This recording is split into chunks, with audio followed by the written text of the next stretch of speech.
Okay everybody, welcome back to the channel. Thank you for joining me on this first impressions video of Wild Hearts, a Monster Hunter game. It's compared to Monster Hunter in a lot of ways. Yes, I will say there are definitely similarities. There are a few things that are different, but as this is a first impressions video, I'm going to be covering my thoughts on it, similarities, things like that. I will do a full review later once I've fully beaten the game, or at least covered a whole lot more. I have a decent amount of hours in it, but let's just go over this. The game in its current state, for me, as you can see here, I'm going to run around a bit so you can see if there's any lagging. I have run into some lagging when I first started, but they've done a few patches since then. For me, it works fine. No issues here. I've got a pretty good system. But with that said, Monster Hunter, you see this thing right here? This is a hammer. This is a maul, as they call it. For those in Monster Hunter, it would be a hammer. But you've got pretty much all the same type of weapons. Now we're going to go over here, make a new one. So, katana, greatsword, bow, maul. This is different. Little umbrella with teeth on it. Hand cannon, which is basically your heavy bow gun. And then you've got these, which would be similar to your dual blades in Monster Hunter, except this thing can do quite a few different moves. It has a claw, you see there. It kind of can grab on and go in for a hit at a distance, which is real nice. This staff, however, shifts, okay? It shifts into multiple weapons, and it's a very versatile style. But I'm going to just show it off a little bit. I'm going to go do a quick hunt, your very first monster you fight. Progression, very similar to Monster Hunter. You fight monsters in the story to defeat them, make armor, make weapons from their gear, from their pieces, And something that's different is you have these towers you can put up. The creatures are called kimono, and you can have these towers do a search of what creatures are in the area and where your target is to hunt them down, which is really nice. It's a good size map. And you can also set up camps as you progress and you get certain resources. You can build camps to make your travel a lot easier. You don't just unlock them, but there are set locations where there are easy camps, cheap camps to build. But there are also, if you've got the resources, you can put a camp up wherever the crap you want. And the way it's different, yep, you're upset, he sees us. You have these things. You can make, if you've got the materials, you can make like a wall here. I'm not running around to show it off a bit. But you do special moves when you're like doing a jump or what have you. So the attack will be different. Yeah, sure, go ahead. And see, I'm not dodging real well, which is on purpose since I'm trying to talk and do this at the same time. But there are other things, like you can just do just the basic block here and it does a jump. So you don't have to do the full wall thing, but the wall is durable. It can be destroyed, okay? Can totally be destroyed.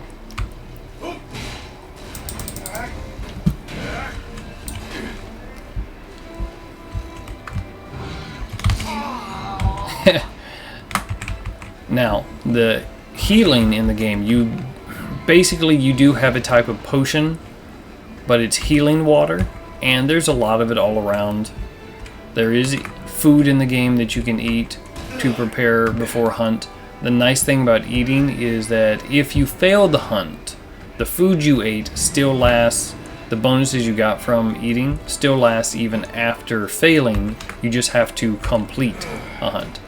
Now, see where it says the thread there? The karakuri thread? That's your resource to be able to make stuff. So, like I said, there is a bit of a story. It's not like amazing or anything, but the monsters, the wide variety here, I really enjoy them. This guy is going to be your punching bag in the beginning because it's meant to learn. And something I highly recommend, do not just go in swinging whatever weapon you want. Actually practice, because there is a dummy at the very beginning that you'll have through the walkthrough. I recommend doing the training because then they'll walk you through the different movements and what have you. It'll help you a lot, okay? Because some of them are more complex.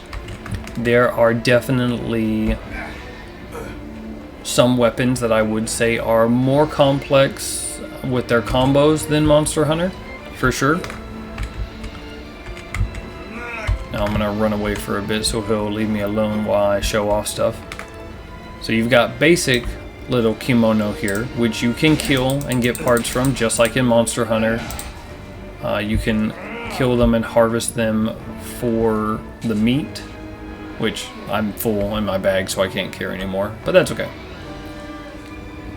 But there are some basic parts that you can use too in the crafting. Now, maybe I shouldn't do it. There is a, yeah, I'm not going to show it because that would spoil some of the other monsters. There is a tab you can go in, just like in Monster Hunter. Once you've hunted a monster, you collect information on it, which makes it easier to hunt it because it tells you their weaknesses, their strengths, you know, what they're resistant to, stuff like that. Alright, big boy, let's go. But there's a wide variety of these things, and I love this one. Kind of locks on, and yes, that's a lot of damage because I've upgraded it. It can be upgraded. And I'll show that off here in a moment. I'll be safe for a moment. If I get hit, no big deal. So, you collect resources as well from the hunts, and you can upgrade all the different karakuri that you can make, which then makes it much easier. And you're about to die, actually. We might accidentally end up killing him, which is fine. Yep. Now, the other nice thing is if you're running with other people, okay, because yes, there's a countdown. Doesn't matter. This is something that I like that's different than Monster Hunter. Whoever kills it, you don't have to carve it, alright? If it's killed, it's finished. Let's say you fainted or died, however you want to look at it, and you had to run back. You don't have to run back to get the loot, okay? You only would have to run back to skin, harvest broken pieces. But whoever does, once someone does the finishing blow to wipe it out, then it's done, you get the resources. The only reason you would wait to do the finishing blow is to not be a jerk to your teammates if they are having to run back to harvest the broken pieces. Now there's another thing. As you can see here, you see that piece that looks kind of broke on him? I busted that, and I could have hopped on him to yank out, like, resource the karakuri thread. Like, you can harvest raw essence is the way I'm going to look at the energy from them, increase your stuff for furthering the hunt. Yes, that is going to be, this guy is a pushover. My hammer here is my maul is a little bit updated. I didn't go in with the full-blown updated one that I have much further down the line because it would have been dead in like 2 hits otherwise. But that's also the basic one. So you have your basic level for the monsters, the kimono. Then there's the mighty kimono, which are higher level versions of them. Some different moves, things like that. And then you get further on into the game where you get another version. And there's decent number of them, and they've done a few updates. They've added a few kimono since the game released. And I absolutely love the game. Now, first impressions as far as price goes, $70 if it's full price. I would not recommend based off my first impressions, but I definitely would recommend it right now. It's on sale for just under $50. That I would recommend.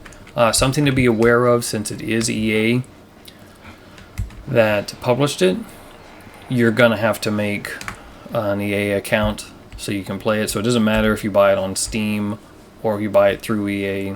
I mean, obviously if you buy it through EA, then you've already got an account, but if you buy it through Steam, yes, you have to make the account with them to be able to play it. Another very cool thing is to mention that it is cross-over compatible. So PC players can game with Xbox, Xbox can game with PlayStation. You can all game together. It's pretty nice. Now, talking about the camps real quick, this is something that's majorly different. I mentioned it earlier, how you have camps. This is the introductory area that they introduce you to set up a camp, and so it's cheaper to put one that the game designates as a camp spot. Okay? But you can put them elsewhere. If I remember correctly, this is the other area, another area that they said, hey, you can make a camp here and it'll cost less. I put one here because there's a main monster that you fight, a couple of them, that's nearby, and if you fight them elsewhere, sometimes they'll run here, so just fast travel over to your camp. There you go. Later on, there was another monster, a couple of them that are in this area, so I just made a camp near there too. Easy go. Now, these pieces you have to upgrade. Your control is a way to look at this. There are dragon pits. As you gain resources, you can upgrade. Like you see right there, I need large spring dust crystals and then large mist crystals. I just need some more of the dust crystals. But you can upgrade your control and therefore have more station Korakuri built on the map. That's like permanent. It'll get destroyed, it can be rebuilt. Another difference. On each map, you have the option to put these shrines, again, as you progress and can build more. For your camps, they will collect materials for you. So you're not having to do this constant grind for everything. And just periodically, do a couple of hunts and then go back and collect your materials that the game got for you. You can also capture little kimono creatures, put them in a cage, like a petting zoo, and you can collect stuff from them. Same thing. Some of them give you parts for materials, others give you food. So I hope that has been helpful, guys, for first impressions. I'll recap real quickly here. Weapons-wise, very similar to Monster Hunter with like 2 exceptions, really. The play style for them. Oh, actually, we're going to mention this one because it is talking about the weapons. The bow and the hand cannon, you don't have to constantly be running back to camp or carrying all this extra stuff on you to make ammunition. You have it. You don't run out. I'm not going to cover the different ways they play. That's going to be down the road, maybe in the total review or like in a weapons guide. But each weapon is different, and one of the differences between Monster Hunter and Wild Hearts is your ranged weapons do not need ammunition to be constantly refilling. You just have it. So, there you go. But, yes, story, you progress, you fight monsters, you run into harder, tougher monsters, new variety, you fight them, you take their stuff, you make gear, you make weapons, armor, you mix and match. There is also a thing called talismans, which are dropped by creatures and hunts. And I'll touch on that real quick, actually. Most people, when you go to put it in, most people don't notice that it says 5/5. You can have 5 of these talismans equipped to you. And I know this doesn't look like much, the whole +1 health and +1 resistance. No, that matters, but that's also a basic one. But sometimes you only need a little bit more resistance. You can also equip talismans that increase the damage of a certain element type. So, I'll say it again. You've got some for resistance, you've got some that increase the damage, you've got some that increase your dodge, like that one right there, Dodge Master. So, inhibits stamina loss when dodging attacks or similar. You've got these kind that look more powerful, and they are. Aerial Strike Fury. Boosts the power of aerial attacks. 2% doesn't sound a lot, but it stacks. And there are other things you can do that will stack. I know I said I was going to refresh there, but I just realized I didn't mention these inherent skills. As you're building your things, you're not going to have skills in the beginning, but once you get skills, you can choose to carry certain skills over to the next weapon that you build. So just an idea. Actually, I'm going to back up because there's another thing I forgot to mention, and I'm glad I'm doing this and to recap on that.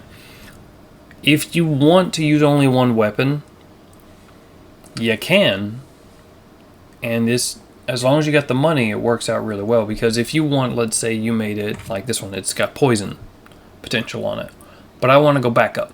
All right, you can get all the materials back, not just some of them, all of them for gold cost.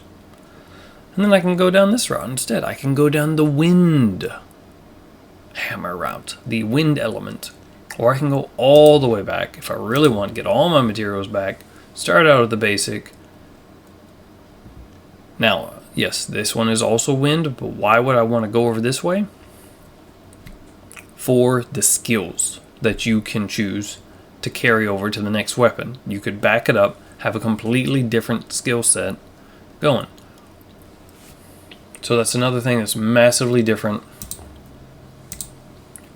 than Monster Hunter.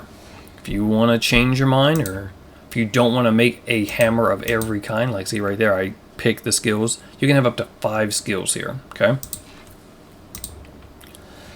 If you don't want to have one of every weapon with the multiple, like, if you don't want to have 4 different mauls, one being fire, one being just straight up raw damage, one being wind or earth, you don't have to. You could just reverse, spend the materials you need to go down the path that you need to for, let's say, a hunt to make it easier. Like there's a certain wolf in the game that's like an ice wolf. Its weakness is fire. So you didn't make a fire maul, but you have the materials, and you'd have all the materials you need if you just backed it up a little bit, switch your route from earth to fire. You can do that as long as you got the gold, so you don't have to spend endless amounts of time. But I personally like having lots of different ones, so I do that a little bit more.